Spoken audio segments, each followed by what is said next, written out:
Hi, ladies. How you doing? Hey, Hey, doing well See, I feel like I be feeling like this fantabulous. is a setup. Like Coach know better. Coach needs to know better. It's a setup. She leave me with the two teachers, right? today. Because y'all can know when y'all do y'all calls, it's done and over with in 10 minutes. But when you add the exhorter to the mix, now we got to do a little bit something different. But that's all. I'm just messing with y'all. Hey, girl. Hey, ladies. Hey, Hey, Y'all doing all right? yes, doing well All today. right. All right. So we I'm doing a compassionate thumbs up for y'all. but the compassion, you got to do this, girl. Them hearts for her. So that's to you, Coach. If you want, when you watch the Hearts, replay, coach, hearts. I can't even do it right. See, like Dr. Comer's like, how you do that? right? Them hearts. Okay, all right, ladies, gents, whoever's watching, The teacher's gonna do. Dr. Lisa is look. Okay, we got it down pat. I We've was been frozen watching. and now I'm back. Okay. Okay, now you're back. Yeah. So okay, guys, we are jumping right on in. What we got today, Dr. Lisa? All right. Today's coach. This is grace versus standards. Here's here's what I want you to think about. You are watching a volunteer coordinator and a team lead discuss a volunteer. And this volunteer is a little unreliable. You need them to show up. They miss event one, they miss event two,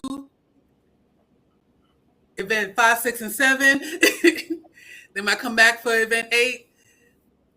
And the volunteer role is essential to the work of the organization. And so the team lead is like, hey, why are we not, trying to replace this volunteer? What's going on? And the coordinator says, we are not going to remove them. They have a lot going on, and Like, we need to support them. We got to be there for them. And the team lead is like, so does the work just not get done? No, we've got tasks to complete. They need to be done.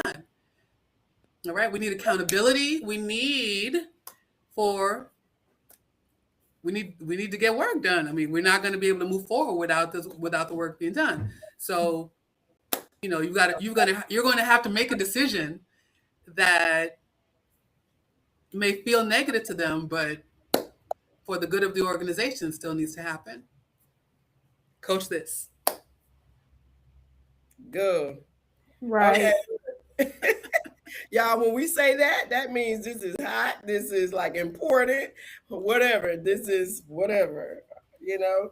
Mhm. This that means exclamation points to what we're thinking. So at the whole time you were talking, I'm like, oh no, that volunteer is already gone in my mind, already gone. Okay, not like right, like did you replace her yet or him? You know what Mhm. I'm saying? Do you have a person, a backup person or a replacement? So it's not about like what happened, what's going on. No, you don't missed. That person has missed all this time. So it wouldn't have been able to have no 5, 6, or 7 times missing. But and also like when I went to this, like, y'all think of this when you go to a restaurant Mhm. and you're looking for good service, right? Mhm. And that person is just nasty, acting like they don't want, they didn't want to come to work today. And so I'm saying that person shouldn't have been here. And when you know that that's a regular something how they act, right? Mhm. And then the person that I would be with, they'd be like, well, maybe they just having a bad day, or maybe they got something going on in their life. That kind of scenario reminded me of this, what you're saying. Maybe they got this going on, like you saying in the what a compassionate would say. They're going through a lot right now. Okay, I understand that, but this is has nothing to do with that, and they should not be here, right? Working, like, hey, no, ma'am, no, sir. So, but that would be an administrator. That would be a perceiver, that would definitely be an exhorter. right? But they will all still respond in a different way, in a different manner. Now, because I understand the gifts, an exhorter would be, we figure out the best way to be able to say, you need to step down, or you need to let that person go and replace them with somebody else. Yeah, I understand they have a whole lot going on, so this is how we're going to handle it, and come from a place like, we understand that you're going through a lot right now, and this, may be not the right time for you to be, working this project. So how about, let's figure out how, what you need to do to take care of, what you have going on personally, or whatever it is, that you have this thing going on. And then you can circle back and we can look at another time for you to come back on. Boom. It's not a question. It's not a question. This is a solution to the problem that we have going on. Now, perceiver is going to come a little bit harder. Like, no, if you got all that going on, you just need to step off. Let us find somebody else. And what you going through ain't got nothing to do with what's going on here. That's just how a perceiver. And they're not being trying to be facetious. They're not being mean. That's just straight from the gut. Okay, I ain't gonna even say from the heart. That's straight from the gut. All right.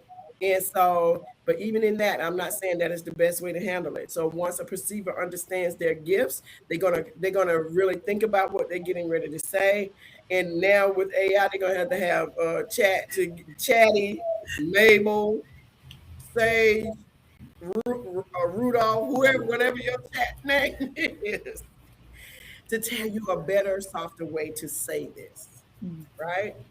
And so, and the administrator is going to kind of be like, well, I get it, but we got work to do, because they are so solution oriented, right?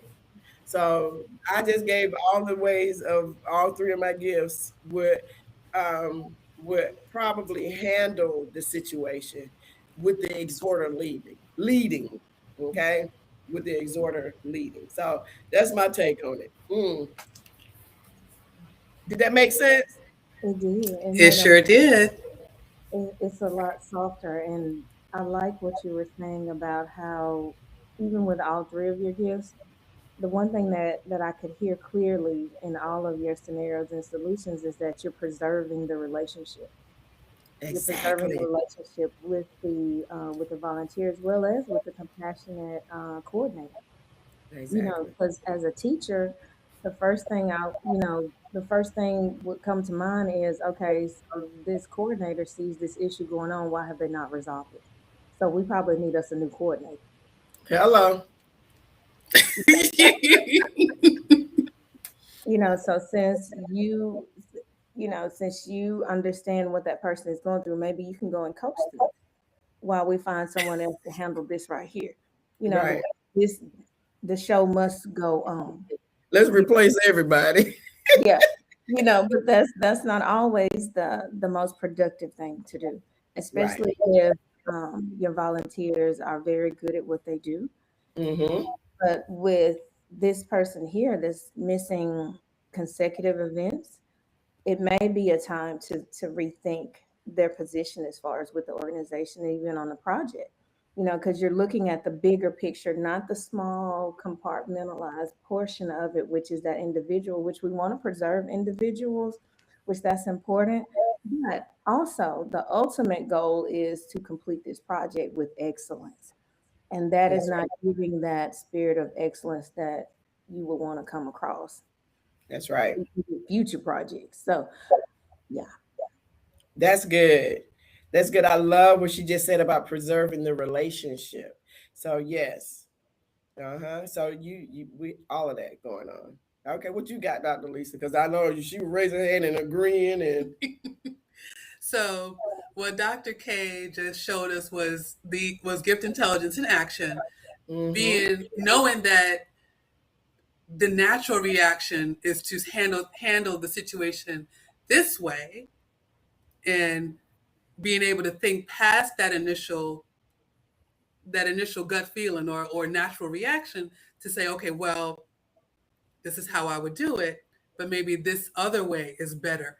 And being able to look at how other gifts handle the situation to be able to draw opportunities to give grace and not replace the whole team. because the task is not getting done to the way that we as teachers would naturally expect it to be done. And you're on a And so, timeline. Yeah. exactly. And so that balance is very important in that, okay, yes, we must give grace because, people are human and life is going to life. But at the Right. same time, we have deadlines and responsibilities, and we cannot go all the way over to supporting the one person at the expense of the organization. And so Mm, being able to make that decision as a superior, as a team lead, as a partner, even as a friend and planning the girls trip or the guys trip, being able to look at things from another way is a definite sign of gift intelligence. And that is what we advocate for here at BestieFinder, right? absolutely. And the thing about that is because people are not familiar with gift intelligence or how their gifts work at all, it's going to be gut reactions. Yeah. You know what I'm saying? And or for like some of the ones who may have something to say but holding their thoughts in because or their feelings in that could cause serious situations down the line. That's why it's so important to understand and find out about these giftings. It would definitely make a huge amount of difference in how the projects are ran, how your department is ran, how your business is ran, right? And so if not for the employees, definitely for the owners and the ones who are in charge to understand this, right? And then once they understand it, then you guys will be able to be able to pass that on to your employees or your business partners or whatever your subcontractors, whoever it is that you're working with. So and then you will find yourself being able to give them more grace, Mhm. right? And then you can pass that on. That's what we want. We want to pass that on, that they could absolutely begin to do that for their team members as well. So, yes, ma'am. That's my story, and I'm sticking to it. And if you are looking to increase your gift intelligence, join us at BestieFinder for our Discover You course, where we give you the foundation of the gifts, their characteristics, and the challenges so that you can give yourself and others the grace you need to live the life that you're supposed to be living. Yeah. Awesome, guys. And so be on the lookout for our town hall that's coming up. And so we would love for you all to join us. You'll be able to watch via our YouTube and you'll be able to put your responses or your questions to us through the comments and we will answer them as they come up. So we will have that date coming out for you real soon and that notification. And we would love for you to be there and to join us for the town hall. The first time we did that was at State of the State of the Woman address for 2026. And it was a big hit, y'all. And so people were actually just asking questions, getting live answers, like right on the spot to situations that they had going on. So, and it really made a big difference for them. All right, Dr. Lisa, I guess that's it. Well, that's it. On that note, have a fabulous week, and we'll see you next Wednesday. See See you. you next Wednesday. Well, we killed it. I got a minute to go, and I'm not going to even take it. Y'all have a great one.